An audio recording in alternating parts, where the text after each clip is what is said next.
Hello everyone, this is CN Rag and you are all welcome to our YouTube channel Chartered Teach.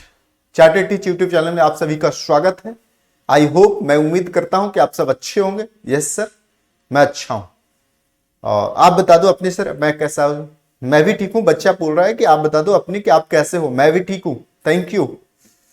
Last अभी की जो lecture में discussion होने जा रही है वो very very important topic discuss हो रही है। लास्ट लेक्चर में भी जो डिस्कस हुई थी काफी इंपॉर्टेंट टॉपिक डिस्कस हुआ था। यस सर, क्या डिस्कस हुआ था एक बार बता दो। अच्छा देखो, बच्चा बोल रहा है एक बार बता दो। बिल्कुल गजनी हो गए हो आप। सर मैं गजनी नहीं, मैं तो हूं आमिर खान, सलमान खान। अच्छा ये देखो, मैं बताता हूं लास्ट लेक्चर में हम लोगों ने क्या क्या सीखा था। एक बार जस्ट मैं आपको रिकॉल करता हूं। हम लोगों ने देखा था ट्रांजेक्शंस का डिफिनेशन देखेगा, बिजनेस ट्रांजेक्शंस का डिफिनेशन देखा था, एसेट्स का डिफिनेशन देखा था। एसेट्स का मतलब जो इकोनॉमिक रिसोर्सेज जो कि बिजनेस में यूज की जाती है और जो कि बिजनेस की वैल्यू इंक्रीज करता है। कैसे? एक्सपेंस घटाकर या तो इनकम को बढ़ा करके। वहां पर एग्जांपल दिया था कि सुपर बाजार का अपनी एक ट्रक होती है जिसे फूड स्टाफ को क्या करता है, डिलीवरी देता है। ओके सर, अगर वो ट्रक नहीं होता तो क्या होता? ट्रक नहीं होता तो उसे फूड स्टाफ ट्रक को किराए पे लेना पड़ता। ओके, जिससे उसे एक्सपेंस बढ़ जाता। अब एक्सपेंस घट रही। ओके सर, वैल्यू इंक्रीज हो कैसे हुआ मैं समझ गया। अब देखो, मैंने बताया था आपको एसेट्स। एसेट्स कितने तरीके के होते हैं? दो तरीके, करंट, नन करंट। करंट के भी कई एसेट्स होते हैं, नन करंट में कई तरीके, नहीं करंट में कई पार्ट्स होते हैं। फिर इसको मैंने बताया था आपको सेपरेट लेक्चर में बताऊंगा ये सारे एक्सप्लेनेशन। अभी जस्ट एसेट्स का ओवरव्यू दे दिया कि एसेट्स होता क्या। लायबिलिटी बताया था कोई भी ऑब्लिगेशंस या तो डेब्ट जिसको आपको फ्यूचर में पेमेंट करनी है। यस, फॉर एग्जांपल आपने बैंक से लोन लिया, पैसे आ गए अभी बैंक से, लेकिन उसकी पेमेंट फ्यूचर में करनी है, तो लोन क्या हो गया आपके लिए? लायबिलिटी हो गया। ओके, दूसरी चीज, उधार आपने ले लिया, कोई परचेज किया, उधार मोबाइल, यस वो हो गया आपकी क्या हो गया? लायबिलिटी। आप ईएमआई पे कोई मोबाइल परचेज करते हैं, लैपटॉप परचेज करते हैं, तो क्या कहलाता है? आपकी एक तरीके से लोन, ईएमआई एक लोन हो जाती है आपकी, जो कि फ्यूचर में पेमेंट करते हैं, एक लायबिलिटी हो जाती है। ओके सर, समझ में आ गया। ब्यूटी पार्लर में जाते हैं आप ट्रीटमेंट लेने के लिए। अच्छा देखो कितनी खुश हो गई ब्यूटी पार्लर में जाने के नाम पे। ब्यूटी पार्लर में जाती हैं और उसके बाद क्या करती है कि टोटल मान ली कि ब्यूटी पार्लर के खर्चे होते हैं 4500 रुपया, आप पेमेंट करते हैं सिर्फ 2000 रुपया, बाकी 2500 रुपया आपकी क्या हो गई? लोन हो गई, लायबिलिटी हो गई, क्योंकि आपको फ्यूचर में पेमेंट करनी है उसे, तो यो 2500 रुपया लायबिलिटी हो गया। यस, अब लायबिलिटी को ही मैंने बताया था कि दो तरीके होता है, करंट लायबिलिटी और non current liability. Yes sir, आपने बताया था, ये देखो करंट लायबिलिटी और नन करंट लायबिलिटी आपने बताया था सर। यस सर, बिल्कुल मैंने ये बताया था आपको, करंट लायबिलिटी और non current liability. Okay sir, उसके बाद मैंने बताया था कैपिटल। यस, कैपिटल का मतलब बताया था कि बिजनेस ऑर्गेनाइजेशंस में जो भी इन्वेस्ट करता है, बिजनेस ऑर्गेनाइजेशंस में ऑनर जो भी इन्वेस्ट करता है उसे कैपिटल बोलते हैं। जो भी इन्वेस्ट करता है का मतलब ये मैंने बताया था कि स्कूल में मिस्टर एक्स स्कूल ओपन किया, उसमें क्या कंप्यूटर फर्नीचर और 2 लाख रुपया लाया, तो टोटल कंप्यूटर 10,000 का, फर्नीचर 20,000 का, और फिर रुपया 2 लाख रुपया लाया। टोटल कितना कैपिटल इन्वेस्ट किया? 2,30,000 रुपया। ओके सर, समझ गया। सेल्स का मैंने बताया था, गुड्स को सेल करने से, जो भी गुड्स को सेल या तो सर्विसेज, गुड्स का मतलब प्रोडक्ट को सेल करने से या तो सर्विसेज प्रोवाइड करने से जो भी इनकम होता है उसे सेल्स कहते हैं।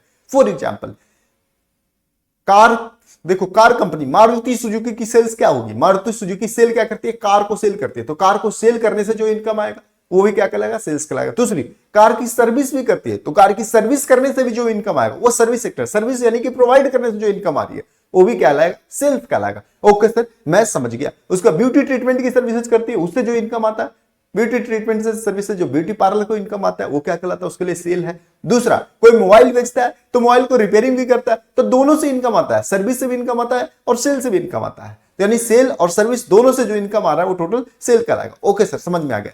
रेवेन्यू, सेल के अलावा कोई और भी इनकम होता है, जैसे रेंट, अपनी उसकी बिल्डिंग होती है किसी की दुकान की, उसको कुछ रेंट में भी लगा देता है, नीचे दुकान खोल देता है और ऊपर किराएदार को लगा देता है, तो उससे भी रेंट इनकम आता है। ओके सर, वो अदर इनकम होता है। पहला, अब बिजनेस की अपनी पूंजी होती है, पैसे होते हैं जिसको इन्वेस्ट कर देता है, कहीं फिक्स्ड डिपॉजिट बैंक में जमा कर देता है, उसमें इंटरेस्ट आता है, इंटरेस्ट भी क्या हो गया? अदर इनकम हो गया। ओके सर, समझ में आ गया। तो इस अदर इनकम को क्या बोलेंगे हम लोग? रेवेन्यू का सेपरेट पार्ट हमने समझा था कि देखो, सेल्स प्लस अदर इनकम यानी कि रेंट और डिविडेंड, ये दोनों को ऐड करने के बाद जो इनकम आएगा टोटल इनकम को रेवेन्यू बोलेंगे, टोटल रेवेन्यू बोलेंगे। यानी कि एक तो सेल इनकम और दूसरा अदर इनकम। अदर इनकम का मैंने बताया था कि सेल के अलावा कोई और इनकम आ रही है, लाइक रेंट आ रहा है, इंटरेस्ट आ रहा है, ये टोटल दोनों सबको इनकम को जोड़ देंगे, अदर इनकम और सेल्स इनकम को, तो उसे क्या बोलेंगे, रेवेन्यू। ये सर समझ में आ गया, आपने बहुत अच्छे तरीके से बताया था उस वक्त। हाँ देखो बच्चा ने एक्सेप्ट कर दिया कि मैंने बहुत अच्छे तरीके से बताया था उस वक्त। यस, नेक्स्ट लेक्चर में, यस नेक्स्ट नहीं, इसके पहले वाले लेक्चर में। उसे एक्सपेंस का मतलब मैंने बताया था, एक्सपेंस का मतलब क्या बताया था कि रेवेन्यू को अर्न करने के लिए जो भी कॉस्ट आप लगाते हैं, रेवेन्यू को अर्न करने के लिए, रेवेन्यू का मतलब जो आपको अभी आया, रेवेन्यू को दो तरीके से, चाहे एक इनकम, यहां पर मैंने बताया था। यस सर, देखो ये टोटल रेवेन्यू का मतलब total sales plus other income, इन दोनों को इनकम होने के लिए जो भी आप करते हैं, खर्चित करते हैं, उसे बोलते हैं आपका एक्सपेंस। ओके सर, समझ में आ गया। एक्सपेंस का भी मैंने आपके सेपरेट लिया था, ये देखो एक्सपेंस का मैंने सेपरेट लिया था। ओके सर, आपने एक्सपेंस का मैंने सेपरेट लिया था और आपको बताया था, ये देखो एक्सपेंस का मतलब टोटल रेवेन्यू, टोटल रेवेन्यू का रेवेन्यू फ्रॉम सेल्स और रेवेन्यू फ्रॉम अदर इनकम, इन दोनों को ऐड करने। उसके बाद मैंने एग्जांपल दिया था स्कूल्स की रेवेन्यू जो हो रही है उसके लिए क्या क्या खर्चे कर रहा है वो, तो ये देखो बिल्डिंग का रेंट पे कर रहा है, स्कूल किराए पर चल रही होगी, दूसरा टीचर की सैलरी पे कर रहा है, ऑफिस मेंटेनेंस का खर्चा कर रहा है, टेलीफोन एक्सपेंस, इस तरह वाटर चार्ज दे रहा होगा, स्वीपर को दे रहा होगा, ड्राइवर को दे रहा होगा, गार्ड को दे रहा होगा, इलेक्ट्रिसिटी बिल पे कर रहा होगा, डिफरेंट चार्जेस पे कर रहा होगा, तो ये खर्चे क्या है, एक्सपेंस हैं। यस सर, एक्सपेंडिचर का मतलब हम लोगों ने देखा था सर, इससे भी बता दो एक्सपेंडिचर का मतलब, रिवाइज कर दो। बिल्कुल रिवाइज करा दूंगा, आप लोग तो गजनी ही हो गए, बिल्कुल कुछ याद नहीं यहाँ पे। इसलिए मैंने बताया था कोई भी बेनिफिट या तो कोई भी सर्विसेज लेते हैं या कोई एसेट्स परचेज करते हैं, उस पर जो खर्चा करते हैं, कोई एसेट्स परचेज किया या कोई बेनिफिट आपने लिया या सर्विसेज जो आपने लिया, उस पर जो खर्चा किया उसको एक्सपेंडिचर बोलेंगे। ओके सर, अगर आपकी वो बेनिफिट सिर्फ एक ही साल के लिए है, जो परचेज किया उस पर जो कॉस्ट लगा उसका बेनिफिट सिर्फ एक साल के लिए है, तो उसे क्या बोलेंगे, एक्सपेंडिचर नहीं बल्कि कैपिटल एक्सपेंस बोलते हैं उसे, सॉरी कैपिटल नहीं, उसे एक्सपेंस बोलते हैं सिर्फ, जिसे रेवेन्यू एक्सपेंस भी बोलते हैं। ओके, और जिसकी बेनिफिट जो खर्चा किया उसको जो बेनिफिट होने वाला है, आपको एक साल से अधिक के लिए बेनिफिट होने वाला है, तो वैसे सिचुएशंस में उसको क्या बोलेंगे, कैपिटल एक्सपेंडिचर बोलते हैं। ओके सर, ये देखो मैंने बताया था, कैपिटल एक्सपेंडिचर भी आपको बताया था मैंने। ओके सर, आपने बताया ही था। ये देखो मैंने कैपिटल एक्सपेंडिचर भी आपको बताया था। Revenue expense, capital expense, benefit एक साल से अधिक हो जाती है, जिसकी बेनिफिट मोर देन 1 ईयर होती है, उसे परचेज, जैसे परचेज ऑफ एसेट्स परचेज करते हैं, इस तरह परचेज ऑफ गुड्स करते हैं, सेल एडवर्टाइजमेंट को सेल्स एडवर्टाइजमेंट पे कराते हैं, जिसकी बेनिफिट सिर्फ सेल एक साल के निकल करेगी, तो एडवर्टाइजमेंट कॉस्ट क्या होता है, रेवेन्यू एक्सपेंस होता है। Okay sir, next. Okay, next अब डिस्कस करना है, नेक्स्ट नहीं, मैंने आपको डिस्कस और चीज ही बताया था मैंने। यस, एक बार देखते हैं कि और क्या मैंने आपको बता चुका हूं। ये देखो मैंने प्रॉफिट और गेन भी आपको बता चुका हूं कि प्रॉफिट का मतलब क्या होता है और गेन का मतलब क्या होता है। यस सर, बता चुके हो प्रॉफिट और गेन का मतलब। प्रॉफिट का मतलब मैंने बताया था कि जब टोटल रेवेन्यू टोटल एक्सपेंस से अधिक हो जाए तो प्रॉफिट कहलाता है। जैसे टोटल रेवेन्यू 2 लाख रुपए, टोटल 20 लाख रुपए, टोटल एक्सपेंस 13 लाख रुपए, तो रेवेन्यू तो प्रॉफिट कितना हो गया, 7 लाख रुपए। ओके सर, अब गेन क्या हुआ, गेन क्या कहलाता है, कहता है कि बिजनेस का जो काम होता है उसके उस काम से को छोड़ करके कोई अदर सोर्स से जो इनकम आता है उसे गेन बोलते हैं। फॉर एग्जाम्पल, बिजनेस का काम है, जैसे ब्यूटी पार्लर है, ब्यूटी पार्लर का क्या काम है, ब्यूटी पार्लर की सर्विसेज देना, उससे जो इनकम आ रही है वो क्या होगा, वो तो रिवेन्यू हो जाएगा। लेकिन ब्यूटी पार्लर का अपना एक गाड़ी है, ओके सर, उस गाड़ी को वो सेल कर दिया, उस सेल से जो इनकम आया यानी प्रॉफिट उस सेल पे जो हुआ उसको गेन बोलेंगे। ब्यूटी पार्लर का अपना बिल्डिंग है, नीचे वो ब्यूटी पार्लर चलता है, ऊपर किराए पे चलता था, अब वो क्या किया कि नीचे वाला दुकान रख करके ऊपर वाला सारा बेच दिया। ओके सर, तो ऊपर वाला बेचा बिल्डिंग, उस पे जो प्रॉफिट हुआ उसको क्या बोलेंगे, गेन बोलेंगे। ओके, उसे पार्लर को कुछ इंश्योरेंस से कंपनी से रिसीव हुआ पैसे, उस इंश्योरेंस कंपनी से जो रिसीव हुआ पैसे उसको क्या बोलेंगे, उसे गेन बोलेंगे। क्यों, क्योंकि ये सब काम नहीं है पार्लर का, लेकिन फिर भी इससे इनकम हो रहा है, इंसिडेंटल इनकम हो रहा है, कभी कभी इनकम हो जाता है इससे, ऐसे चीजों से। रेगुलर इनकम उसका ऐसे चीजों से नहीं होता, रेगुलर इनकम तो ब्यूटी पार्लर से होता है। वही तो कहता है profit rise from incidental to business, yes, कभी कभी। ओके सर, समझ गया मैं, तो ये गेन बताया था। नेक्स्ट हम लोगों को जो सीखना है वो लॉस। यस सर, टन आज की जो टॉपिक आ गया वो लॉस आ गया। ओके सर, देखो मैंने याद दिला दिया। आइए इसे सेपरेट समझते हैं। ओके सर, सेपरेट ही समझा तो लेकर के, बिल्कुल।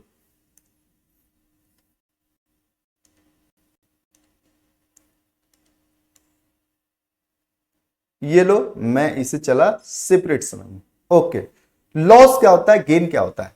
अब देखो, जब टोटल रेवेन्यू टोटल एक्सपेंस से अधिक हो जाए तो प्रॉफिट कहलाता है। और जब टोटल प्रॉफिट, उसका उल्टा, टोटल प्रॉफिट, टोटल सेल्स जब टोटल एक्सपेंस से इंक्रीज किया जाता है तो प्रॉफिट होता है। यानी कि टोटल सेल्स का मतलब टोटल रेवेन्यू। जब टोटल रेवेन्यू कम होता है टोटल एक्सपेंस से तो उसे लॉस बोलते हैं। ओके, जैसे फॉर एग्जांपल लॉस क्या कहलाएगा,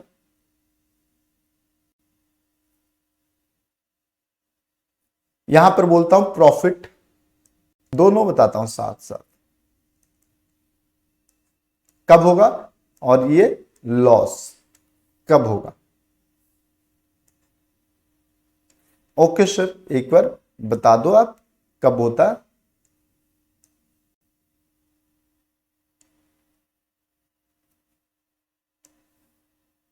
ये देखो, मैं आपको बताता हूं, ये हो गया आपका टोटल रेवेन्यू, रेवेन्यू हो गया ये आपका। ओके सर, टोटल रेवेन्यू कितना होगा, टोटल रेवेन्यू अगर मोर हो,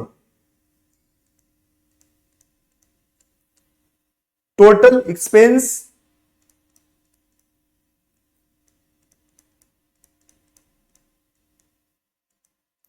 अगर लेस हो, लेस का मतलब कम हो, और ये यहां पर लेस हो और ये यहां पर मोर हो।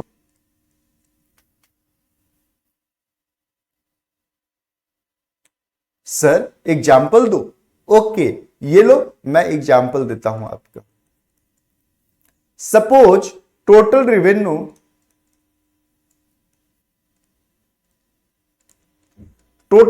यहां पर हो गया 5 लाख रुपीज,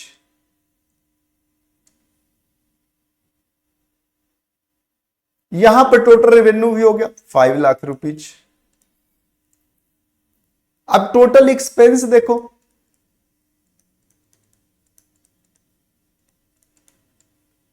यहां पर कुछ और फिगर लेता हूं, यहां पर लिखता हूं 5,50,000। अब टोटल एक्सपेंस यहां पर हो गया 4,50,000, यहां पर हो गया 6,50,000। अब देखो क्या हो गया, प्रॉफिट ऑब्लिक लॉस क्या होगा,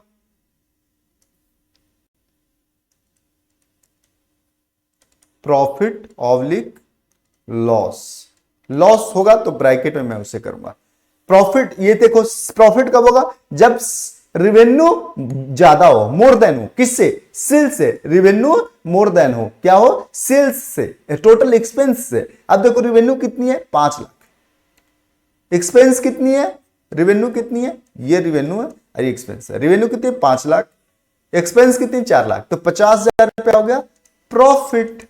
ओके सर, लॉस क्या होगा, ये देखो टोटल रेवेन्यू कितनी है, 5,50,000, टोटल एक्सपेंस कितनी है, 6,50,000, तो यहां पर क्या होगा, 1 लाख रुपीज लॉस हो गया। ओके सर, अब समझ में आ गया मुझे लॉस और प्रॉफिट का मतलब क्या हुआ। यानी कि टोटल एक्सपेंस जब इंक्रीज कर जाता है टोटल रेवेन्यू से, यानी टोटल रेवेन्यू से बड़ा होता है, टोटल एक्सपेंस ज्यादा होता है, तो उसे बोलते हैं लॉस। ओके सर, अब समझ में आ गया। ओके, एक बार लैंग्वेज को देखते हैं कि लैंग्वेज क्या कहता है। Excess of expense, okay, excess of expense over revenue, it's called loss. Okay, यही तो है लॉस। अब समझ में आ गया सर। ओके, नेक्स्ट जो हम लोग को पढ़ना है वो डिस्काउंट। यस सर, डिस्काउंट हमें पढ़ना है। सेपरेट ले चलो सर, ये लो, मैं गया सेपरेट इसे लेकर चलता हूं, बच्चा बोले और मैं ना करूं। ओके, ये हमारी हिम्मत,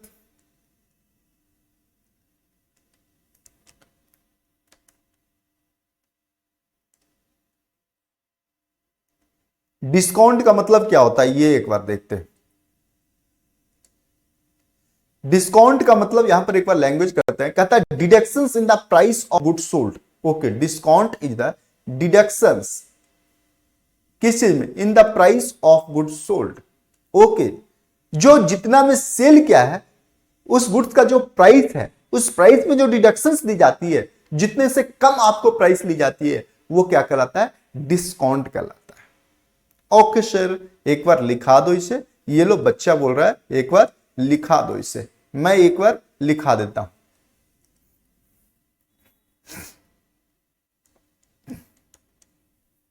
गुड्स सेल के कहता प्राइस से कम में गुड्स सेल करना, सेल्स प्राइस से गुड्स को कम में सेल करना इज डिस्काउंट कहलाता है। यानी कि प्राइस है उससे कम में सेल करना डिस्काउंट कहलाता है। जो प्राइस है उससे कम में सेल करना डिस्काउंट कहलाता है। जो प्राइस है उससे कम में सेल करना डिस्काउंट कहलाता है।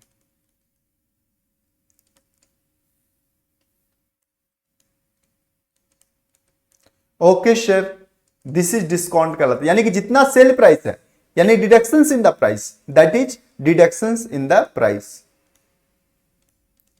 Deduction in the price. Okay sir, इससे कम में सेल करना डिस्काउंट कहलाता है। अब डिस्काउंट दो तरीके का होता है, डिस्काउंट टू टाइप्स का होता है। सर एक बार बता दो डिस्काउंट कितने तरीके, दो तरीके का होता है। पहला ट्रेड डिस्काउंट और दूसरा कैश डिस्काउंट। एक बार आइए देखते हैं ट्रेड डिस्काउंट और कैश डिस्काउंट क्या होता है जो। ओके सर, बता दो सर। ये लो, मैं ऊपर दिखता हूं डिस्काउंट, मैं लिख रहा हूं डिस्काउंट। ओके,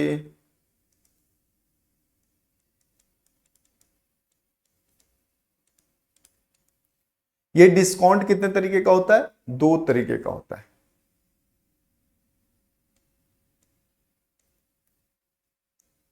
कौन कौन सा अभी मैंने आपको बताया, trade discount and cash discount. Okay sir, पहला is called trade discount, first is called trade discount.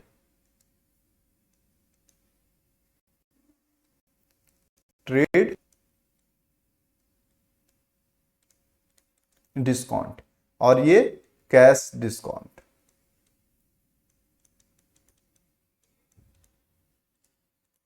Okay sir, trade discount कब होता है, गुड्स को सेल करते समय जो सेल प्राइस में जो डिस्काउंट दी जाती है उसे ट्रेड डिस्काउंट कहते हैं।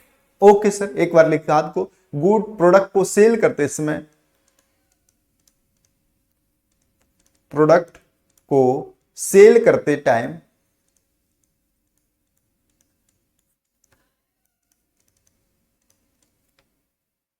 प्रोडक्ट को सेल करते समय जो सेल्स प्राइस में डिस्काउंट दी जाती है, जो सेल्स प्राइस में discount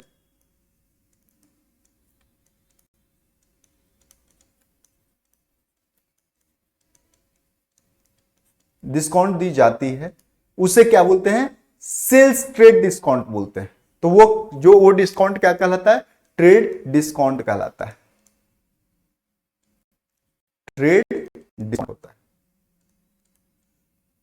for example, sir example बता दो। यस, ये लो एग्जाम्पल,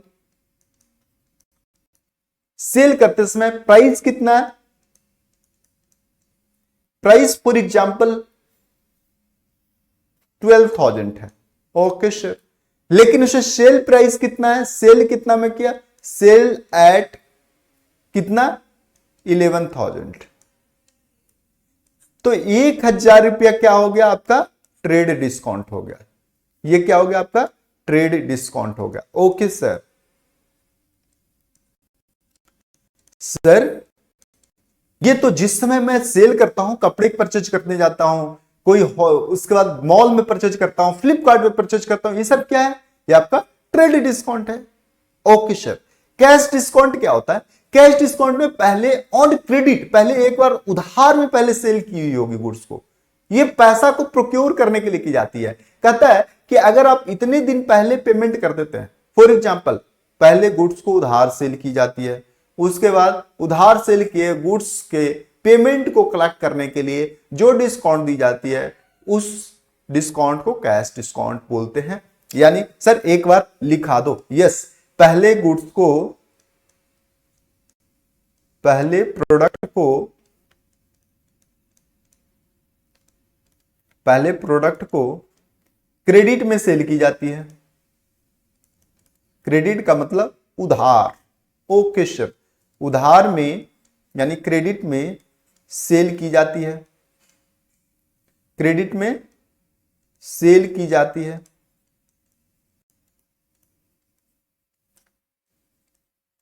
ओके। उसके बाद क्या होता है? हाँ सर एक बार बता दो, उसके बाद क्या होता है कि पैसा को कलेक्ट करने के लिए जो डिस्काउंट दी जाती है, पेमेंट जल्दी कलेक्ट करने के लिए जो डिस्काउंट दी जाती है, उसे ट्रेड डिस्काउंट कहते हैं। Okay sir. उसके बाद क्या होता है? पेमेंट जल्दी कलेक्ट करने के लिए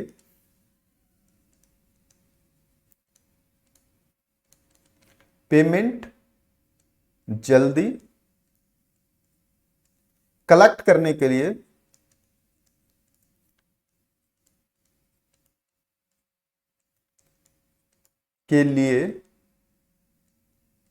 जो डिस्काउंट दी जाती है,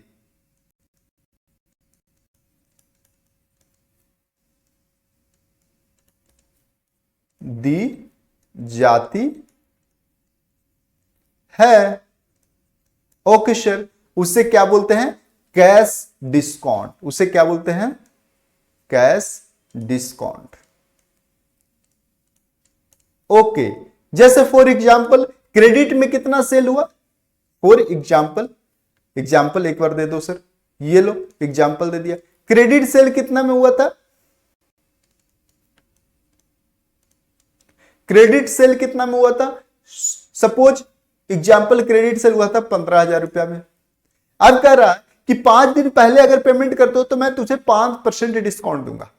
टोटल उसने क्रेडिट उधार का डेट दिया कि आप 1 महीने तक आप उधार ले सकते हो, लेकिन फिर कह रहा अगर आप 10 दिन के अंदर ही पेमेंट कर देते हो तो आपको मैं 5% डिस्काउंट दूंगा। अगर आप 10 दिन के अंदर पेमेंट करता हो, pay within 10 days, then discount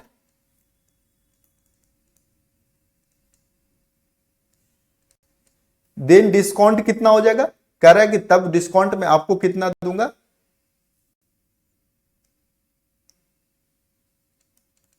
discount 10% दूंगा। फॉर एग्जांपल 10% कह रहा है डिस्काउंट दे दूंगा, यानी कि अगर 10 दिन के अंदर पे करता है तो कितना पेमेंट करना पड़ेगा? इफ पे विद इन 10 days, इफ पे विद इन 10 days, अगर 10 दिन के अंदर कितना पेमेंट करना पड़ेगा? पहला 15,000 रुपया लेस कैश डिस्काउंट,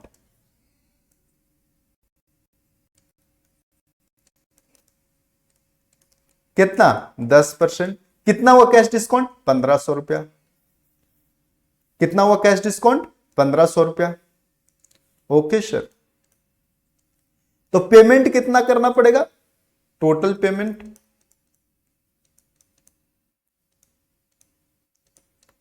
15,000 माइनस 1,500 रुपया कितना हो गया? 13,500 रुपया।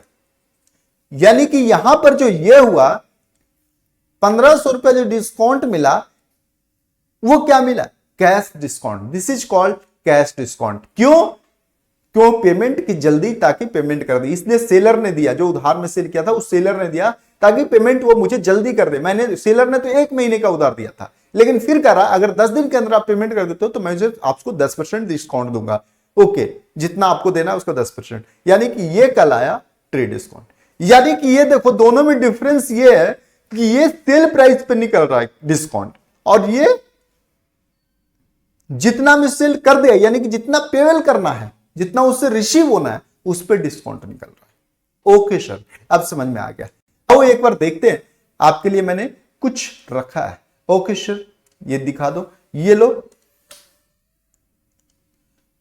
अच्छा ये सर, हाँ बिल्कुल, ये देखो क्या, ये आप डिस्काउंट देखते हो eight the time of purchase करने जाते हो कोई मॉल में या कुछ में। यस सर, जहां पे लिखा रहता स्पेशल डिस्काउंट अप टू 50%। तो क्या ये ट्रेड डिस्काउंट है कि कैश डिस्काउंट है? ट्रेड डिस्काउंट तो तभी होगा जब आपको पहले उधार में उन्होंने सेल कर दिया हो, और कैश डिस्काउंट तभी होगा जब आपको उधार में पहले उन्होंने सेल कर दिया होगा। और कैश डिस्काउंट, ट्रेड डिस्काउंट कब होगा? जब आप परचेज करने गए हैं और उस वक्त आपको डिस्काउंट वो दे रही है, यानी कि सेल को अपना इंक्रीज करने के लिए। तो ये क्या है? Sales discount. सर ये है सेल्स डिस्काउंट। ओके, नेक्स्ट ये है आपका, ये देखिए ये मॉल में लगा हुआ है, ये क्या है? Trade discount. सेल्स को इंक्रीज करने के लिए डिस्काउंट दी जा रही है ताकि लोग जल्दी से आए सेल करें। ना कि ये कैश डिस्काउंट नहीं है कि आओ उधार में ले जाओ, उसके बाद में पेमेंट करना, उसके बाद मैं डिस्काउंट दूंगा, वो वाला नहीं है। उधार कैश डिस्काउंट तो तब होता है जब पहले उधार में सेल किया हुआ होता है किसी को, और पैसा उससे कलेक्ट करने के लिए डिस्काउंट दी जाती है। ये तो सेल को इंक्रीज करने के लिए 50%, 60, 70% डिस्काउंट दे रहा है। ये क्या है? Trade discount. अपने सेल को इंक्रीज करने के लिए डिस्काउंट दे रहा है। ओके सर, ये मैं समझ गया, ये है ट्रेड डिस्काउंट।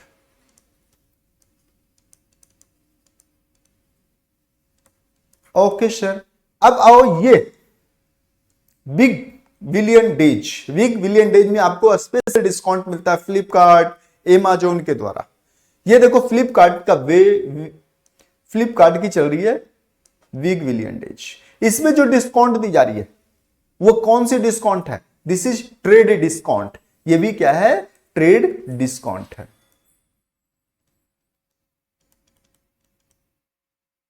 ओके सर, समझ में आ गया मुझे ट्रेड डिस्काउंट क्या होता है। आगे देखो, ये देखो ये क्या है? Cash discount. देखो क्या है, ये देखो कंपनी ने पहले सेल कर दिया होगा। कंपनी ने पहले क्या सेल किया होगा? सेल कर दिया होगा, मोबाइल सेल किया होगा, लैपटॉप सेल किया होगा, कंप्यूटर सेल किया होगा, ये सारी चीजों कंपनी ने पहले सेल कर दिया। अब क्या ये कंपनी ने कंडीशंस किया है? उधार में सेल किया, यानी पहले सेल कैसे किया होगा? क्रेडिट सेल किया होगा। इसको जो सेल्स हुई होगी वो कैसे सेल हुई होगी? क्रेडिट सेल हुआ होगा। ओके, क्रेडिट सेल हुआ होगा। अब देखो क्या कंडीशन दे रहा है वो, एक बार कंडीशंस को मैं जूम करता हूं। ओके सर, ये देखो मैं कंडीशंस को जूम कर दिया। अब कंडीशंस क्या दे रहा है एक बार देखो, कह रहा if the buyer pay, if buyer sorry, if buyer pay, अगर बायर पे करता है कब? Within 10 days. तब उसे किस डेट से? परचेज डेट से। जिस दिन खरीद के उधार ले गया बायर ने, उस डेट से अगर 10 दिन के अंदर पेमेंट कर देता है, पे कर देता है, तो डिस्काउंट दी जाएगी 1%। क्या डिस्काउंट दी जाएगी? 1% डिस्काउंट। ओके सर, अगर 10 दिन में नहीं पे करता तो सर, तो डिस्काउंट खत्म। वही लिखा हुआ, इफ द कस्टमर पे, अगर पे करता है लेटर देन, बाद में, किसके कितने दिन बाद में? 10 दिन बाद में, तब no cash discount will be given. तब कोई डिस्काउंट नहीं दिया जाएगा, जितना उसको पेमेंट करना उतना पेमेंट करना होगा। ओके सर, ओके सर, यानी अगर इसके अंदर पेमेंट करता है, एक बार सपोज क्रेडिट सेल कितना किया था? सपोज क्रेडिट सेल कितना किया था? सपोज क्रेडिट सेल जो हुआ था, यहां पर नहीं लिखता हूं, यहां पे लिखता हूं। अब ये जूम में कम कर देता हूं। ओके सर, ये देखो सपोज क्रेडिट सेल कितना हुआ था? क्रेडिट सेल जो हुआ था वो कितना हुआ था? क्रेडिट सेल सपोज जो हुआ था वो हुआ था 1 लाख रुपीज। ओके सर, तो अगर ये बात मानेगा तो कैसे होगा? 1 लाख रुपया माइनस क्या हो जाएगा? 1%। 1 लाख 1% कितना होगा? 1,000 रुपया। अब टोटल इसमें कितना पेमेंट करना पड़ेगा? 99,000 रुपया। लेकिन अगर ये करेगा तो क्या होगा? एक में 1 लाख का 1 लाख पेमेंट करना पड़ेगा, तो इसमें 1 लाख पेमेंट करना पड़ा। और इससे अगर 10 दिन के बाद करता तो 1 लाख पेमेंट करना पड़ा, 10 दिन के अंदर करता तो 99,000 पेमेंट करना पड़ा। तो कैश डिस्काउंट क्या हो गया? यानी कि here 1000 is cash discount.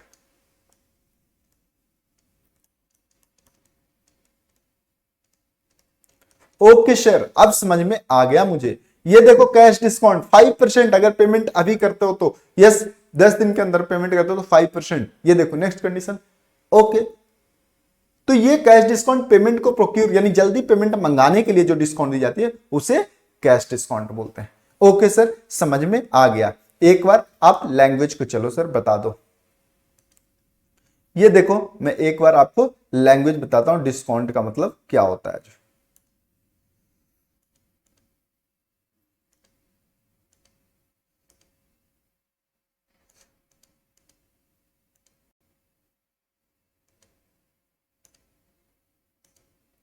Okay, ये डिस्काउंट, ये लो मैं आपको एक बार बताता हूं डिस्काउंट का मतलब क्या होता है।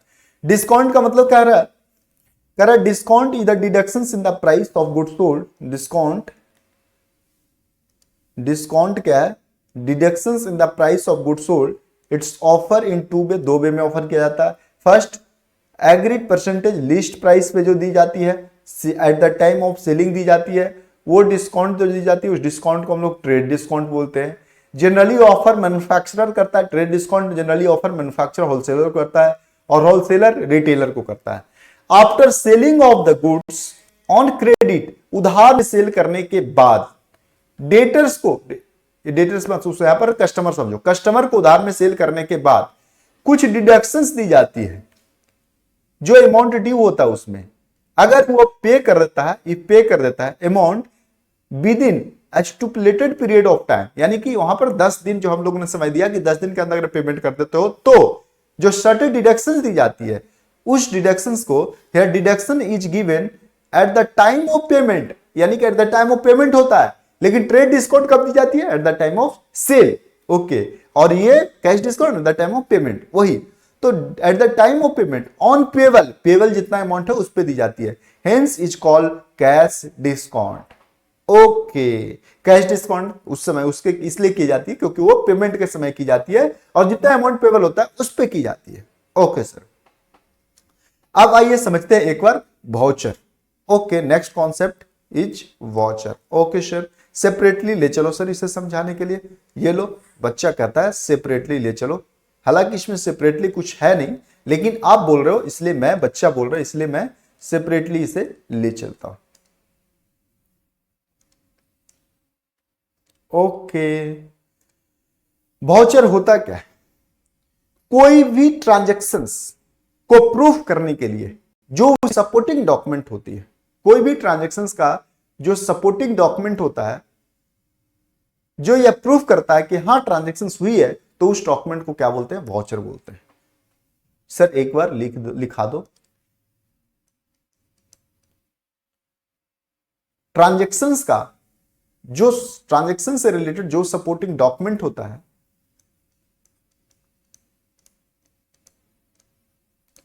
ट्रांजैक्शंस से रिलेटेड जो डॉक्यूमेंट होता है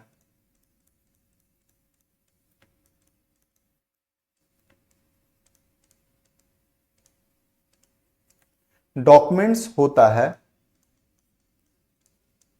जो कि यह प्रूफ करता है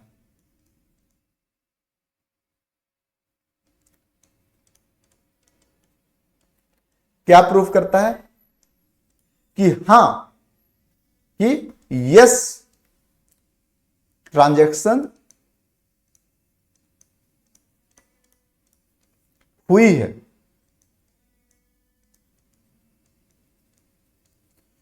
देन उस सपोर्टिंग डॉक्यूमेंट को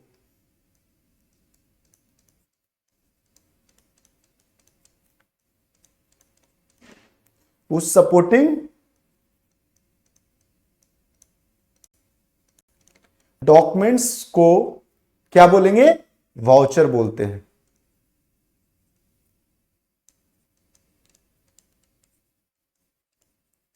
ओके, एक बार लैंग्वेज देख लेते हैं। Okay sir, voucher are the documentary evidence, माने कि प्रूफ है, डॉक्यूमेंट्री प्रूफ है जो कि सपोर्ट करता है किसको? ट्रांजेक्शंस को। Okay, is known as voucher.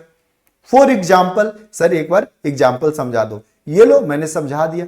For example,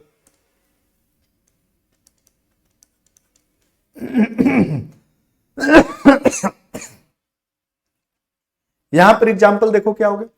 transaction, यहां पर लिखते हैं सपोर्टिंग डॉक्यूमेंट।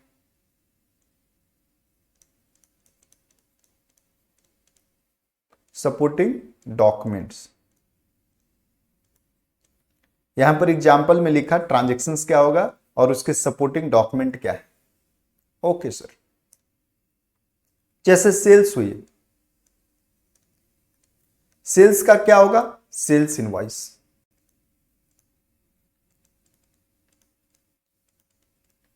ओके, परचेज हुआ, परचेज का इनवॉइस।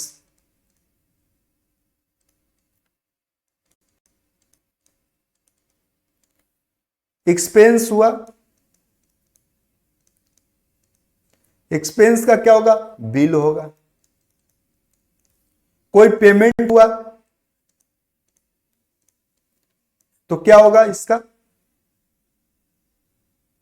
पेमेंट चालान होगा।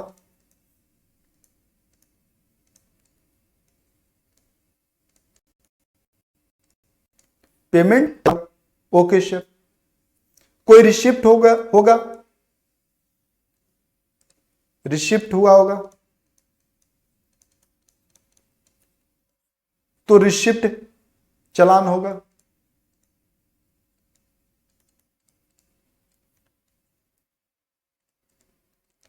इस तरीके से देख रहे हैं, ये सब क्या है? ये सब आपका प्रूफ है। This are proof, these are proof. ये क्या है? आपके प्रूफ है जो कि बता रहा है कि यस ट्रांजैक्शंस हुई है।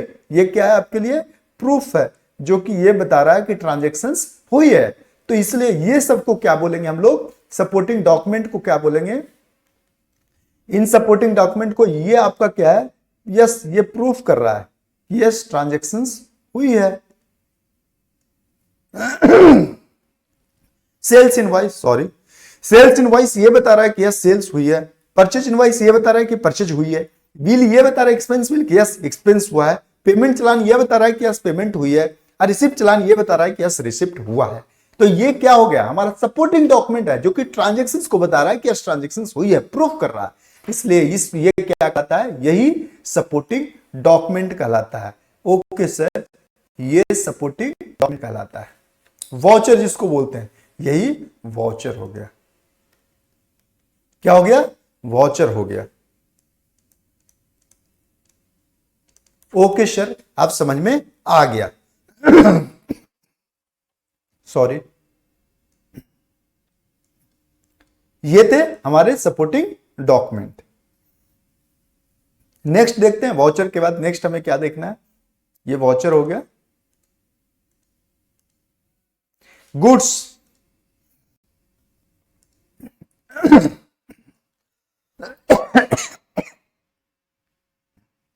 ओके गुड्स,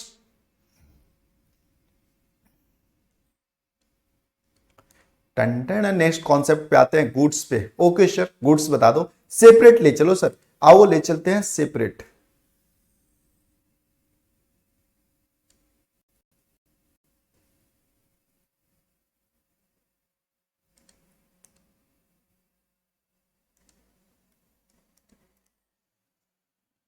कहता है एक बिजनेस ऑर्गेनाइजेशन जिस प्रोडक्ट में डील करता है, डील का मतलब बिजनेस ऑर्गेनाइजेशंस को जिस प्रोडक्ट को बेचने का काम होता है, जिस प्रोडक्ट को बेचता है, चाहे बेचता है उस प्रोडक्ट को गुड्स बोलेंगे। सर फॉर एग्जांपल अगर ट्रेडर है तो ट्रेडर का काम है प्रोडक्ट को खरीदना और बेचना, तो जो उस प्रोडक्ट को खरीद करके बेच रहा है, यानी कि बेचने के लिए जो जो प्रोडक्ट रखा है उसको गुड्स बोलेंगे। अगर मैन्युफैक्चरर है तो मैन्युफैक्चरिंग करके सेल करेगा, बेचेगा, तो यानी कि जो प्रोडक्ट को वो बेचेगा उस प्रोडक्ट को गुड्स बोलेंगे। Okay sir. अब देखो अगर मैन्युफैक्चरर ही है, फॉर एग्जांपल इस पेन का जो मैन्युफैक्चरर होगा उस मैन्युफैक्चरर के लिए पेन क्या होगा, गुड्स होगा। लेकिन अगर यही पेन अगर वो यूज करता है अपने बिजनेस में, तो उस पेन को, उस पर्टिकुलर पेन को गुड्स नहीं बोलेंगे, बाकी सारे जो पेन होंगे उसको गुड्स बोलेंगे। जैसे ऐसा ऐसा 50 पेन होगा उसके पास, 5 लाख पेन होगा, 5 लाख पेन में से 2 पेन को वो यूज करता है, बाकी 5 लाख में से जो 2 पेन बाकी बचे पेन, उस पेन को गुड्स बोलेंगे, लेकिन इसे गुड्स नहीं बोलेंगे क्योंकि वो बिजनेस में यूज कर रहा है, उसे सेल करने के लिए इसे नहीं रखा है, वो अपने बिजनेस में यूज करने के लिए रखे हुए हैं। जो सेल करने के लिए रखा हुआ है वो प्रोडक्ट, उसे गुड्स बोलेंगे। ओके सर, एक बार देखते हैं लैंग्वेज को। कहता है refer to the product which is business unit is dealing. जिस प्रोडक्ट में बिजनेस यूनिट क्या हो रहा है, डील कर रहा है, यानी जिस प्रोडक्ट को बिजनेस सेल कर रहा है उस प्रोडक्ट को क्या बोलेंगे, गुड्स बोलेंगे। यानी कि अगर ट्रेडर है तो बाई करता है और सेल करता है, अगर मैन्युफैक्चरर है तो वो क्या करता है, प्रोडक्ट करता है और प्रोड्यूस करता है, मैन्युफैक्चरिंग करता है। Okay sir. Item that are purchase for use in the business are not called goods. Very item जो कि यू परचेज करता है, किस लिए, यूज करने के लिए बिजनेस में, आर नॉट कॉल्ड गुड्स। वो गुड्स नहीं कहलाएगा जो बिजनेस में यूज करने के लिए परचेज करता है, वो क्या कहलाता है, एसेट्स। मैंने आपको बताया था जो बिजनेस में यूज करता है वो एसेट्स कहलाता है। लेकिन जो परचेज प्रोडक्ट कर रहा है, परचेज कर रहा है सेल करने के लिए, उसे क्या कर लेंगे, गुड्स। चाहे वो फॉर एग्जांपल मोबाइल की दुकान में मोबाइल रखा रहता है, किस लिए, सेल करने के लिए, तो वो क्या, गुड्स हो गया। या मोबाइल को परचेज करता है सेल करने के लिए तो वो गुड्स कहला गया। एसेसरीज मोबाइल का रहता है वो क्या हो गया, गुड्स कहला गया। लेकिन अगर वही मोबाइल अगर जो अगर बहुत सारे 5 स्टाफ होगा मोबाइल शॉप में, हर एक 5 स्टाफ को एक कंपनी ने मोबाइल दिया हुआ एक, तो जो 5 स्टाफ को एक मोबाइल जो दिया हुआ है, जो मोबाइल स्टाफ को दिए हुए हैं यूज करने के लिए, क्या वो मोबाइल गुड्स है, नहीं, क्योंकि वो बिजनेस में यूज कर रहा है, उसको सेल करने के लिए नहीं रखा हुआ, इसलिए वो गुड्स नहीं कहलाएगा। गुड्स वही कहलाएगा जो बिजनेस में सेल करने के लिए रखा हुआ है। ओके सर, अब मैं समझ गया। यानी कि एक बार ऐसे इसे समझा दो सर, गुड्स को, ये लो गुड्स, यानी कि अगर मैन्युफैक्चरर है, यानी कि बिजनेस 2 तरीके का हो गया। ओके सर, एक ट्रेडर हो गया, दूसरा मैन्युफैक्चरर हो गया। Okay sir, trader, first is trader, कौन हो गया, ट्रेडर हो गया, और दूसरा मैन्युफैक्चरर हो गया।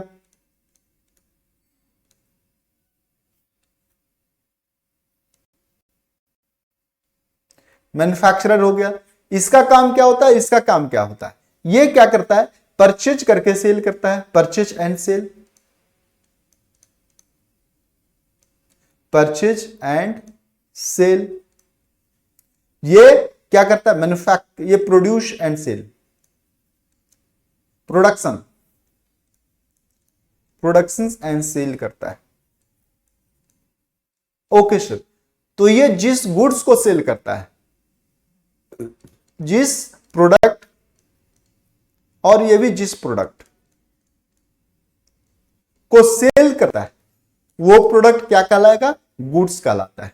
जो सेल करता है, जो सेल करता है, सेल प्रोडक्ट क्या कहलाएगा, गुड्स कहलाएगा।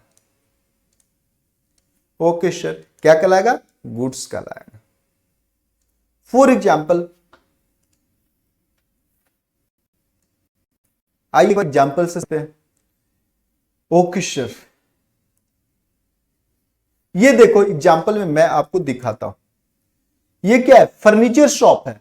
ये क्या है, फर्नीचर शॉप है। ये जितने भी सारे फर्नीचर शॉप, चाहे तो खुद का फर्नीचर बनाता होगा, फर्नीचर दुकानदार जो खुद का फर्नीचर अपने से फर्नीचर बनाता होगा और सेल करता होगा, तब उस ये मैन्युफैक्चरर होगा।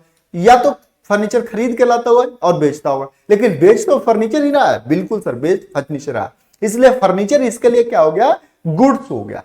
ओके सर, यहां पर जो ये क्या हो गया, गुड्स है। ये क्या है, गुड्स है। ये फर्नीचर क्या है, गुड्स है। क्यों, क्योंकि ये सब सारे चीजों को वो सेल करने के लिए रखा हुआ है, फॉर सेल, यानी किस लिए है, फॉर सेल, इसलिए क्या है, गुड्स है। लेकिन यहां पर देखो, ये देखो, जिस फर्नीचर पे बैठकर वो किसी से डील कर रहा है, कस्टमर से, यानी कि जिस फर्नीचर पे बैठकर कस्टमर से, जिस फर्नीचर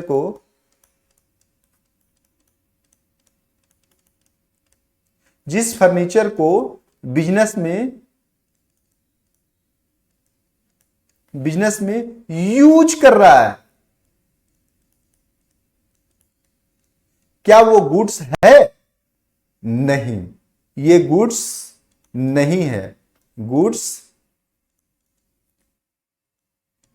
नहीं है, ये वाला गुड्स नहीं है, क्योंकि अपने बिजनेस में यूज कर रहा है, सेल करने के लिए रखे हुए नहीं है। ओके सर, आप समझ में आ गया कि ये वाला, ये जिस पे वो बैठ करके बात कर रहा है कस्टमर से, वो क्या है, सेल्स के लिए नहीं है। और भी कई सारे होंगे, कंप्यूटर रखे होंगे, ये तो क्या कंप्यूटर सेल करने के लिए रखा हुआ, नहीं, तो वो क्या है, इसके लिए गुड्स नहीं होगा। ओके, नेक्स्ट एग्जांपल में देखो, ये देखो कंप्यूटर शॉप में क्या है, कंप्यूटर रखे हुए, कंप्यूटर शॉप में, तो ये क्या कहलाएगा, कंप्यूटर बेचने के लिए रखा हुआ है, तो बेचने के लिए जो प्रोडक्ट रखे हुए वो गुड्स कहलाया। ओके सर, गुड्स कहलाया, ओके, गुड्स कहलाया। लेकिन इस दुकान शॉप में बिल काटने के लिए, सेल्स इनवॉइस काटने के लिए, डेटा मेंटेन करने के लिए अपने कंप्यूटर भी यूज कर रहा होगा, तो जो कंप्यूटर बिजनेस में यूज कर रहा होगा वो कंप्यूटर को क्या बोलेंगे, गुड्स नहीं बोलेंगे।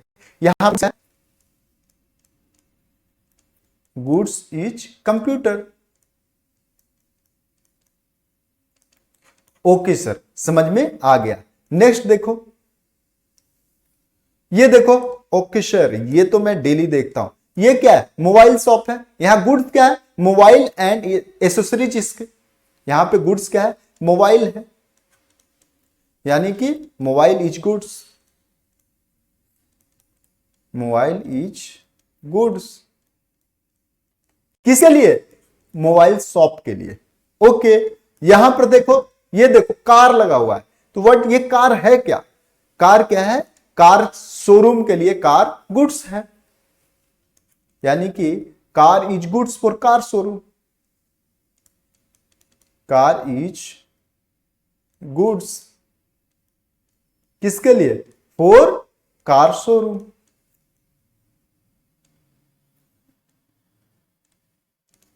Okay sir, car is goods for car showroom. Okay sir, अब समझ में आ गया। अब इसके ऑनर, कार के ऑनर भी कार एक दिया हुआ होगा, किसमें, शोरूम में, स्टाफ को इधर उधर जाने के लिए, तो वो बिजनेस में यूज हो रहा है, क्या वो गुड्स है इस शोरूम के लिए, नहीं सर, वो नहीं गुड्स है। अब देखो इसमें कंप्यूटर भी होगा, तो क्या वो कंप्यूटर इसके लिए गुड्स है, नहीं, कंप्यूटर इसका काम ही नहीं है सेल परचेज करना शोरूम का, वो तो कार को शोरूम सेल परचेज करता है, इसलिए इसके लिए गुड्स कौन है, कार।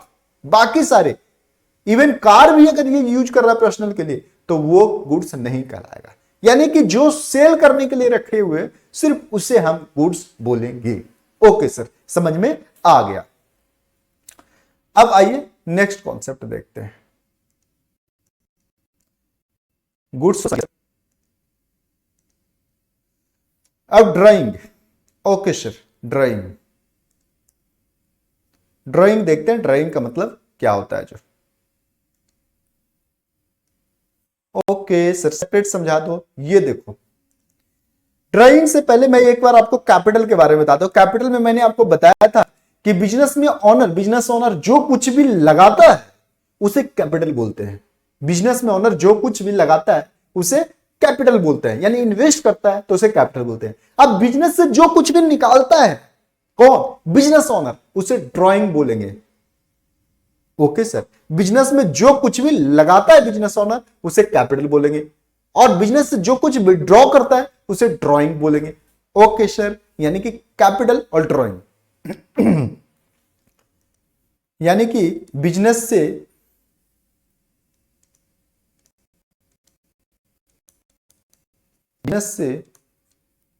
जो कुछ भी ऑनर विड्रॉ करता है, विड्रॉ करता है तो ड्राइंग बोलेंगे।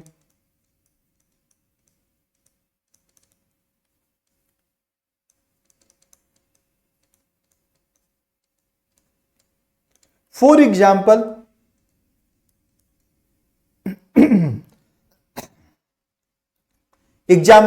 मोबाइल की शॉप है, मोबाइल शॉप,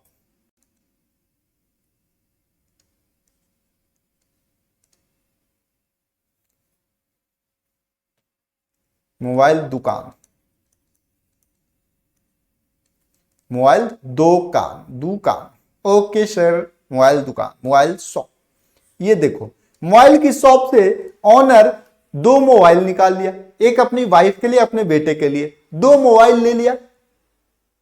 हालांकि ऑनर वही है लेकिन दो मोबाइल ले लिया, अपने बेटे के लिए और अपनी वाइफ के लिए, और 2 लाख रुपए निकाल लिया अपने खर्चे के लिए। तो ड्राइंग क्या कहलाएगा? दो मोबाइल एंड दो ऑनर, दो मोबाइल ले लिया, क्या ले लिया? दो मोबाइल एंड 2 लाख रुपीज किसके लिए? वाइफ, बच्चे के लिए। तो ये क्या कहलाएगा? ये दोनों ड्राइंग कहलाएगा। फॉर एग्जाम्पल ये, ओके सर, समझ में आइए एक बार देखते हैं आपको।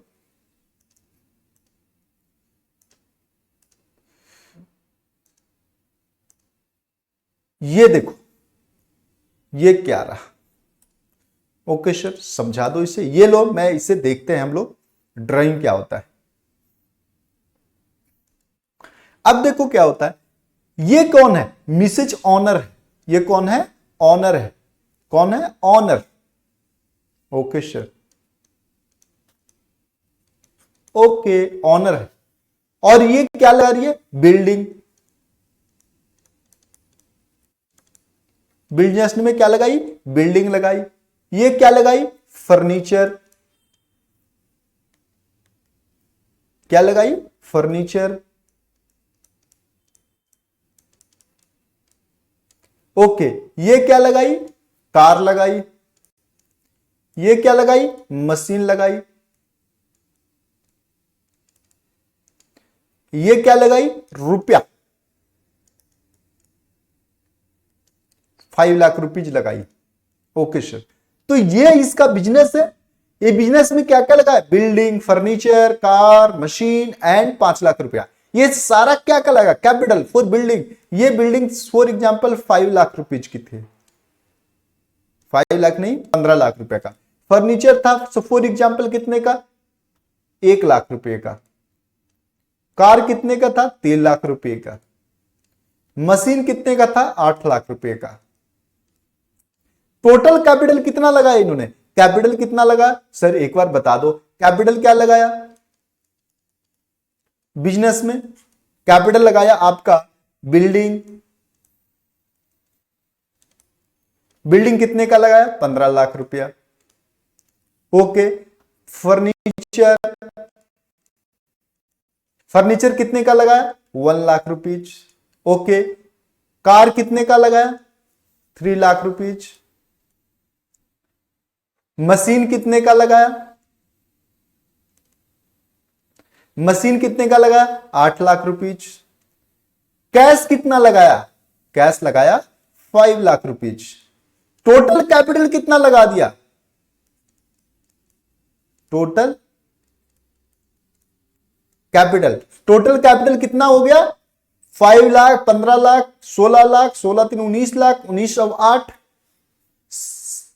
19 27 लाख, 27 लाख और 5 lakh 32 lakh rupees, 32 lakh rupees total capital इन्होंने लगा दिया। यानी बिजनेस में जो कुछ भी लगाया है वो कैपिटल कहला गया, यानी बिल्डिंग, फर्नीचर, ये सब कैपिटल। अब ये बिजनेस में जो कुछ भी विड्रॉ कर रही है, नीचे के एग्जाम्पल में ये विड्रॉ कर रही है, ड्राइंग कर रही है, ये देखो ये ऑनर है, यही सेम ऑनर है,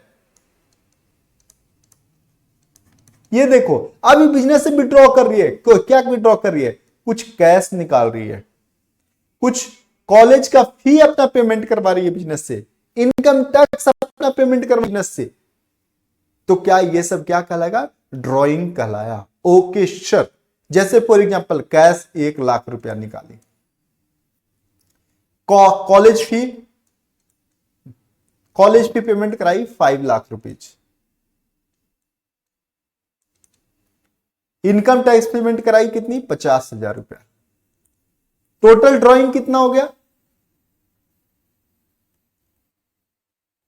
ड्राइंग क्या हो गया? कैश कितना? 1 lakh rupees, college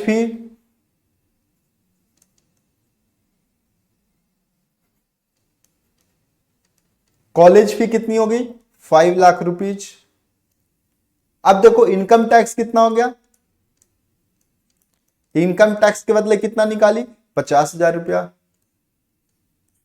total drawing कितना हो गया यहां पे? टोटल ड्राइंग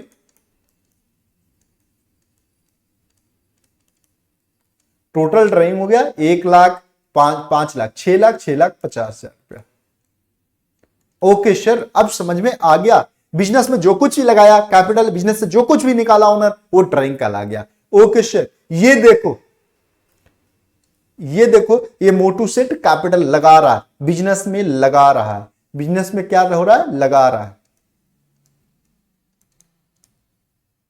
बिजनेस में इन्वेस्ट लगा रहा है।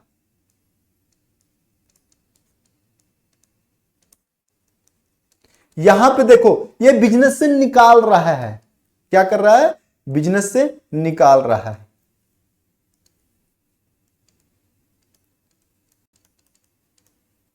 बिजनेस से निकाल रहा है।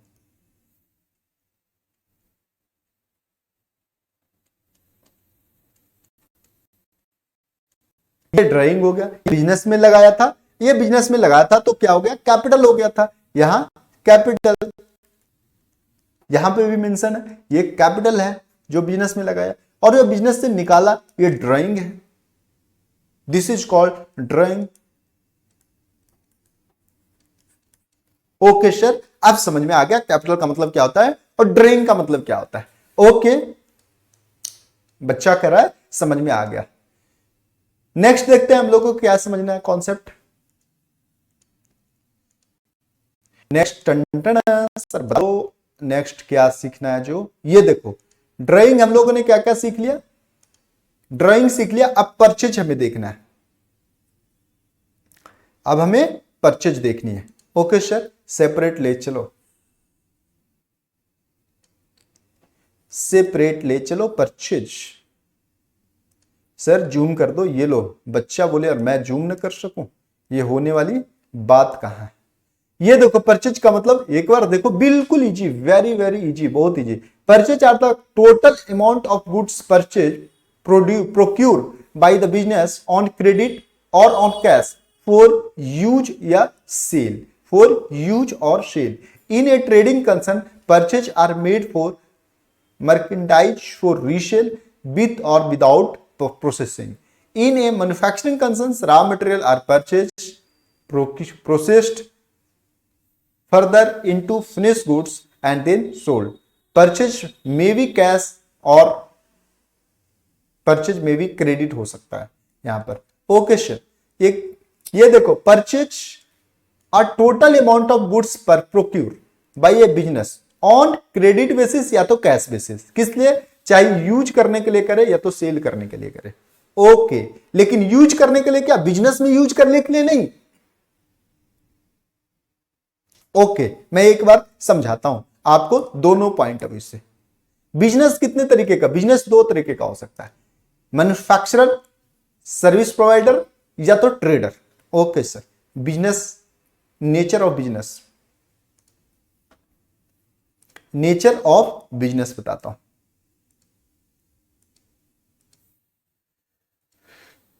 Nature of business, nature of business. Okay, nature of business कैसा हो सकता है? तीन तरीके का हो सकता है। कितने तरीके का हो सकता है? तीन तरीके का। सर बता दो कौन कौन हो सकता है। एक तो ट्रेडर हो सकता है, मैन्युफैक्चरर होता है, सर्विस प्रोवाइडर होता है। ट्रेडर,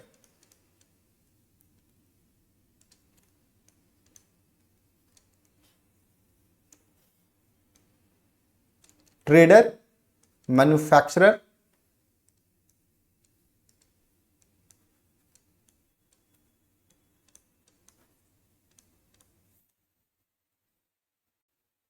MNU,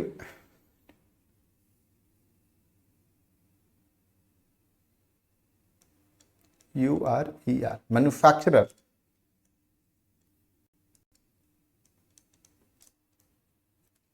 और ये हो गया सर्विस प्रोवाइडर।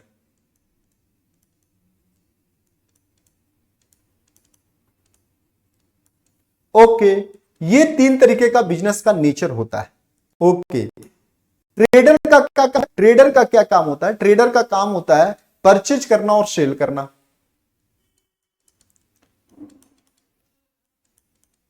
ट्रेडर का क्या काम होता है? Purchase and sale. ये क्या करता है? Produce and sale. ये सर्विस प्रोवाइड करता है, provide of service, provide service. Okay, अब देखो क्या होता है, इस सेल करने के लिए जो भी परचेज करता है, सेल करने के लिए, इस सेल करने के लिए जो भी परचेज करता है उसे क्या बोल, जो भी खरीदता है, ये बाई करता है और सेल करता है। परचेज का मतलब यहां पर ये यूज करता हूं मैं,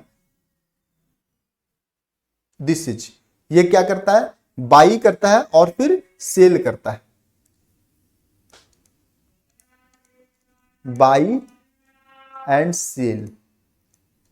अब देखो, ये सेल करने के लिए जो भी बाई करता है, सेल करने के लिए, सेल करने के लिए, ये सेल करने के लिए जो भी बाई करता है, जो कुछ भी प्रोडक्ट बाई करता है सेल करने के लिए, उसे परचेज बोलते हैं।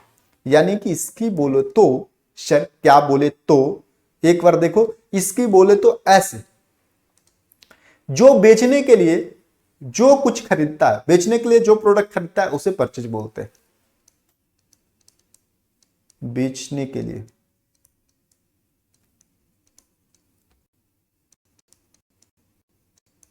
जो प्रोडक्ट खरीदता है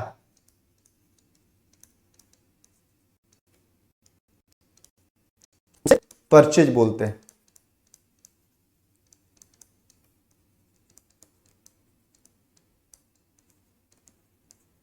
ओके सर, अब समझ में आ गया किसे हम परचेज बोलते हैं। अब ये देखो, ये मैन्युफैक्चरर है तो ये तो खरीदता नहीं है, ये खुद बनाता है और उसको सेल करता है। ये क्या है? मैन्युफैक्चरर है। ये प्रोड्यूस करता है और सेल करता है। क्या काम करता है? ये प्रोड्यूस करता है, प्रोड्यूस करता है, ये प्रोड्यूस करता है, देयर आफ्टर सेल करता है। तो प्रोड्यूस करने में, जो प्रोडक्ट को सेल करेगा, उस प्रोडक्ट को प्रोड्यूस करने में, करने के लिए, उस प्रोडक्ट को प्रोड्यूस करने के लिए जो जो आइटम परचेज करेगा, उस आइटम को परचेज बोलेंगे। ओके सर, यानी कि जो प्रोडक्ट सेल करता है, उस प्रोडक्ट को मैन्युफैक्चरिंग करने के लिए जो जो आइटम को परचेज करेगा, उस आइटम को हम परचेज बोलेंगे। जिस प्रोडक्ट को सेल करने के लिए जिस प्रोडक्ट को सेल करता है, सेल करता है, उस प्रोडक्ट को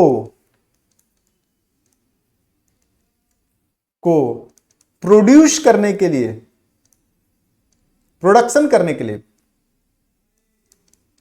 प्रोडक्शन करने के लिए जो मटेरियल परचेज करेगा, जो आइटम, जो प्रोडक्ट परचेज करेगा, जो प्रोडक्ट्स खरीदेगा,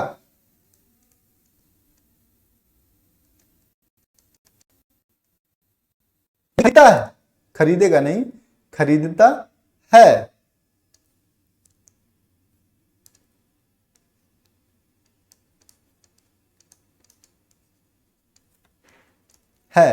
उसे, उस आइटम को, उस प्रोडक्ट को,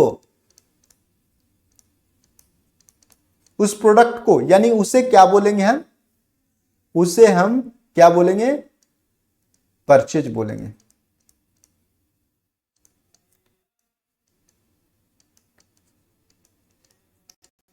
किसको, वो जो खरीद रहा है, वो जो खरीद रहा है क्या, प्रोडक्ट, जिसे यूज करेगा कहां, प्रोडक्शन में, किसके प्रोडक्शन में, जो उस प्रोडक्ट के प्रोडक्शन में, जो प्रोडक्ट वो सेल करता है। फॉर एग्जांपल ये वॉच है, वॉच को प्रोडक्शन करने के लिए बनाया होगा, इस वॉच को बनाने के लिए, चूंकि वॉच को सेल करता है, अब इस वॉच को बनाने के लिए जो जो प्रोडक्ट उसे चाहिए, उस प्रोडक्ट को जो परचेज किया होगा, उस प्रोडक्ट को परचेज किया होगा, जो प्रोडक्ट को परचेज किया होगा, खरीदा होगा, उसे परचेज बोलेंगे। Okay sir. Service provider, service provider service provide करने के लिए जो जो मटेरियल की, जो जो आइटम की जरूरत पड़ेगी, सर्विस प्रोवाइड करने के लिए जो जो मटेरियल कंज्यूम होता है, जो जो आइटम कंज्यूम होता है, उस कंजम्पशंस को परचेज बोलेंगे। ओके सर, एक बार लिखा दो सर्विस प्रोवाइडर के लिए, यानी कि सर्विस प्रोवाइड करने में जो जो आइटम कंज्यूम होता है, उस आइटम को उस आइटम को खरीदता है, उसे क्या बोलते हैं, परचेज बोलते हैं। जो आइटम कंज्यूम होता है,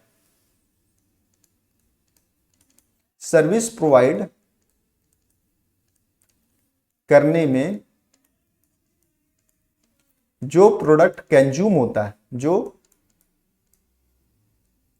कंज्यूम होता है, कंज्यूम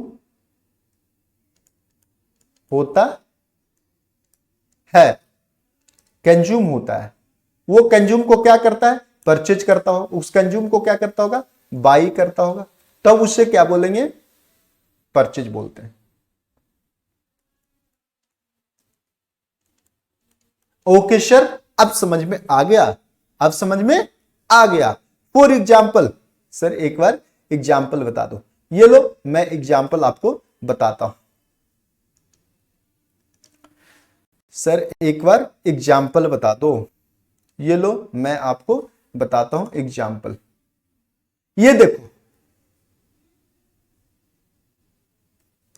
अब ये देखो फर्नीचर वाले का क्या काम है, फर्नीचर को सेल करना, ये ट्रेड नेचर का। अगर ये ट्रेडर है, अगर सपोज ये ट्रेडर होगा, यानी कि परचेज करके सेल, खरीद करके सेल करता होगा, तो जो खरीद रहा है ये फर्नीचर को, वो क्या कहलाएगा, खरीद रहा है, किस लिए, सेल करने के लिए। तो खरीदने की एक्टिविटी को हम परचेज बोलते हैं, खरीदने की एक्टिविटी को परचेज बोलते हैं। दूसरा, अगर ये मैन्युफैक्चरर होगा, किस चीज का, सोफा का, यानी खुद से बनाता होगा और बेचता होगा, तो सोफा, ये फर्नीचर बनाने में, इस फर्नीचर को बनाने में जो जो इसे प्रोडक्ट की जरूरत पड़ी होगी, लाइक वुड की जरूरत पड़ी होगी, क्लॉथ की जरूरत पड़ी होगी, फोम की जरूरत पड़ी होगी, तो ये फोम, क्लॉथ, वुडन, ये क्या हो गया, उसके लिए परचेज हो गया। क्यों, मैन्युफैक्चरिंग करता है। लेकिन अगर ये ट्रेडर होगा, डायरेक्ट सोफा खरीदता होगा और सोफा बेचता है, डायरेक्ट फर्नीचर खरीदता है, फर्नीचर बेचता है, तो जो फर्नीचर खरीद रहा है, फर्नीचर क्या हो गया, परचेज हो गया। ओके सर, समझ में आ गया। यहां पर आ गया लैपटॉप। अगर ये laptop, for example Dell company, Dell laptop खुद से बनाती है और मार्केट में बेचती है, तो लैपटॉप बनाने के लिए जिस जिस प्रोडक्ट की जरूरत पड़ी होगी, उस प्रोडक्ट को वो परचेज किया होगा, खरीदा होगा, तो उस खरीदने की एक्टिविटी को क्या बोल रहे हैं, परचेज बोल रहे हैं। उस आइटम को क्या बोल रहे हैं, परचेज बोलेंगे। ओके सर, यानी परचेज जो खरीद रहा है उसे, और गुड्स जो सेल कर रहा है उसे। ओके सर, यानी कि परचेज बोलेंगे।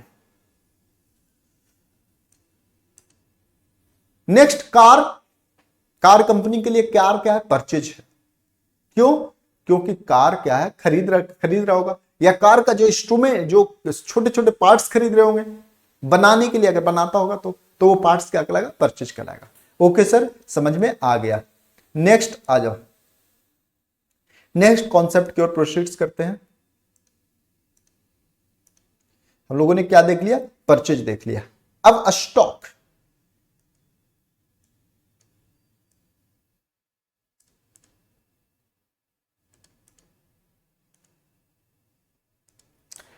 ये लास्ट कॉन्सेप्ट है आज का, स्टॉक।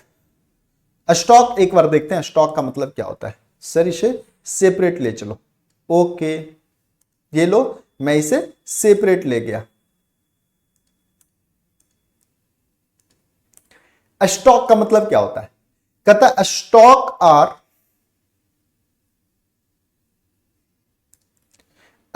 आर इन्वेंट्री, स्टॉक को इन्वेंट्री भी बोलते हैं, स्टॉक इन्वेंट्री दोनों से में, is measure for something on hand, spares and other item in a business called stock in hand. It is called stock in hand. Trading concerns a stock in hand amount of goods which is laying in unsold according to period called closing stock. ये समझ में आया नहीं?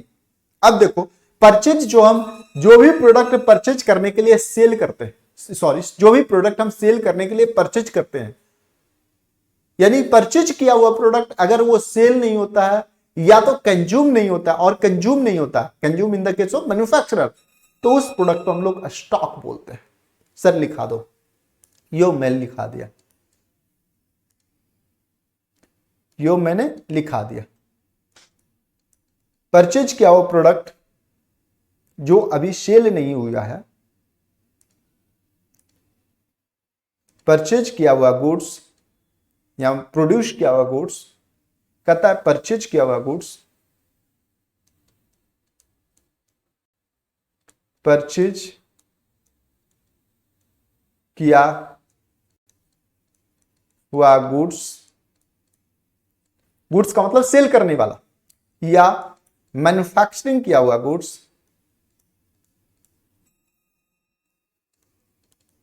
Manufacturing किया हुआ goods जो कि अभी सेल नहीं हुआ है, जो कि सेल होनी बाकी है, जो कि सेल नहीं हुआ है, जो कि सेल नहीं हुआ है, उसे स्टॉक ऑब्लिक इन्वेंट्री भी बोलते हैं, इन्वेंट्री बोलते हैं। ओके सर, अब समझ में आ गया इन्वेंट्री किससे कहते हैं। अब फॉर एग्जांपल, यानी कि जो परचेज किए थे सेल करने के लिए, या जो मैन्युफैक्चरिंग किए थे सेल करने के लिए, वो अभी सेल नहीं हुआ है, या परचेज किए थे मैन्युफैक्चरिंग में यूज करने के लिए, वो अभी कंज्यूम नहीं हुआ है, तो उसे क्या बोलेंगे, स्टॉक बोलेंगे। फॉर एग्जांपल देखते हैं। यस सर, बता दो एग्जांपल लेकर के। ये लो,